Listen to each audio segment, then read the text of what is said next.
देखिए, जिस तरह से पूरा देश जानता है, दिल्ली आंदोलन 2 चलते हुए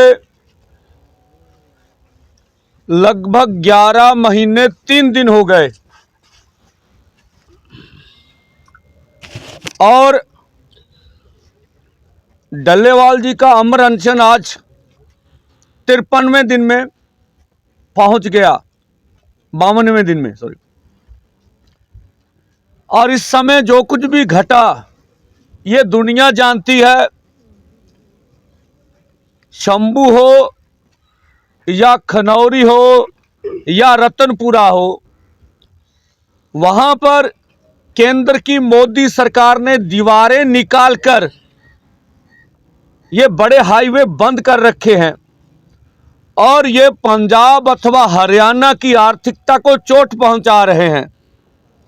ये देश के या उत्तर भारत के या पंजाब हरियाणा के व्यापारियों का नुकसान कर रहे हैं और जितने भी ट्रांसपोर्टर हैं उनका नुकसान कर रहे हैं। इसी के साथ साथ पहले जब मोदी सरकार ने हमारे ऊपर जुल्म किया, 70,000 से अधिक अर्धसैनिक फोर्स हरियाणा में लगाए गए। किसी भी किसान आंदोलन के ऊपर पहली बार हमने अर्धसैनिक फोर्सों का इस्तेमाल होते हुए नजर आया। इसी के साथ साथ 433 पे आंदोलन में जख्मी हो गए। शहीद शुभकर्ण सिंह जी शहीद हुए और जब दूसरी बार हमने 16 और 18 को आंदोलन को तेज करते हुए दिल्ली की ओर पैदल कूच करने का निर्णय लिया, जब भाजपा के केंद्रीय मंत्री, भाजपा के सरकार के केंद्र सरकार के अटॉर्नी जनरल, हरियाणा सरकार के अटॉर्नी जनरल चिल्ला चिल्ला के बोलते थे अदालतों में कि ट्रॉली से खतरा है, ट्रॉली में कुछ बम बंदूकें हो सकती हैं। यह उनका आरोप रहा हमारे ऊपर। तो फैसला करके दोनों फोरमों ने पैदल जाने का निर्णय ले लिया और जब पैदल जाने की बात की तो फिर दोबारा जुल्म शुरू हो गया। रबड़ की गोलियां हो, हंजू गैस हो, चाहे पानी की बौछारें हो, इस तरह की जहरीली गैसें इस्तेमाल की सारा देश जानता है। हमें छोड़ दीजिए, प्रेस वालों को भी बख्शा नहीं गया, प्रेस को भी टारगेट करते रहे और उसमें भी लगभग 45 के करीब किसान जो हैं जख्मी हुए। शंभू बॉर्डर पर जब पैदल जथे 3 बार जा चुके हैं। इसी बीच एक किसान शंभू बॉर्डर के ऊपर पहले मोदी सरकार से दुखी होकर उन्होंने जहर निकला, दूसरे ने फिर जहर निकला। बेशक यहां हम स्पष्ट करना चाहेंगे कि ये खुदकुशी करने वाला रास्ता उचित नहीं है। हमारे किसानों को ऐसा बिल्कुल नहीं करना चाहिए, आंदोलन पर विश्वास रखना चाहिए। ये भी हुआ। मोदी सरकार को किस तरह से उन्होंने टारगेट किया। अब 111 का जत्था कल खनौरी पर अमर अनशन पर बैठने के लिए जा रहा था। जैसे पुलिस फोर्स ने वहां दबिश दी, दबाव पाने का यत्न किया, यह भी देश ने देखा। और आज फिर हम लोग, जो मोदी सरकार अभी मन बनाकर बैठी है, ये कहने की बातें हैं जो भाजपा के प्रवक्ता चैनलों पर बोल रहे हैं। हम वार्ता के लिए तैयार हैं, हम बातचीत के तैयार हैं, हम लोग बातचीत करना चाहते हैं। पंजाब के प्रवक्ता खास करके हम 5 फसलें दे रहे थे, माने नहीं, किसी लीडर का नाम लेते हैं, ये झूठ बोल रहे हैं, असत्य बोल रहे हैं। कौन सी 5 फसलें? क्यों देश को गुमराह करते हो? आप कॉन्ट्रैक्ट फार्मिंग बोल के गए थे, पीयूष गोयल जी का बयान है। तो कभी भी दोनों फॉर्म कॉन्ट्रैक्ट फार्मिंग का कभी भी समझौता नहीं करेंगे। यह देश हित में, किसान मजदूर के हित में नहीं है जो बोला जा रहा है। और जो हमने देखा था, जो केंद्र के मंत्री जो बोल रहे थे, आपने जब प्रेस ने बोला भी आप वार्ता करोगे, तो बोला भी हरियाणा का फीडबैक नहीं देखा आपने। तो हमें तो बहुत, किसान तो हमारे से खुश हैं। तो ये इलेक्शन जीत लेने की जो बात है, ये भाजपा के ऊपर भारी पड़ रही है। उनका ये मानना भी हमें और कुछ नहीं, हम तो इलेक्शन जीत रहे हैं।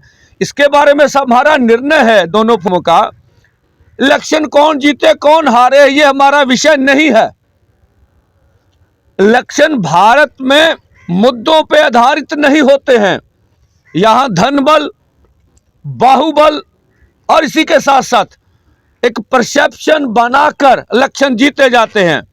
और जहां कल संघ के मुखिया बोल रहे थे कि 1947 में राजनीतिक आजादी आई, अगर आप अपने देश के वासियों को जो 140 करोड़ हैं उनकी आर्थिक विकास को पीछे रखकर, उनके मौलिक अधिकारों को पीछे रखकर इस राजनीति पर टिकेंगे भी हर मस्जिद के नीचे आपको शिवलिंग नजर आए, आप हिंदू मुसलमान की राजनीति के नाम पर देश में इलेक्शनें जीतकर ये बोलेंगे देश पूरा खुश है, तो ये भारत इस तरह का मुल्क नहीं रहा। यहाँ सभी धर्म मिलजुल के रहते रहे हैं, बड़ा सौहार्दपूर्ण माहौल रहा है। और आज जो दोनों फोरमों ने फैसला किया है कि 21 जनवरी को चौथा जत्था 101 किसान मजदूर का पैदल दिल्ली की ओर शंभू बॉर्डर से कूच करेगा। और जिस तरह से हमने देखा, और आज जो दोनों फोरमों ने फैसला किया है कि 21 जनवरी को चौथा जत्था 101 किसान मजदूर का पैदल दिल्ली की ओर शंभू बॉर्डर से कूच करेगा। और जिस तरह से हमने देखा कि अभी सरकार, हमें नहीं लगता है कि वो वार्ता के लिए मन बना रही है। और दोनों फोरमों का निर्णय था इस आंदोलन को हम और तेज करेंगे, तेज से तेज करेंगे। और हम अब चेतावनी देते, मोदी जी आपके जीते जी आपकी सरकार में ही इस देश में एमएसपी लीगल गारंटी कानून बनेगा। ये पूरे भारत के 80 करोड़ किसान मजदूर की मांग है।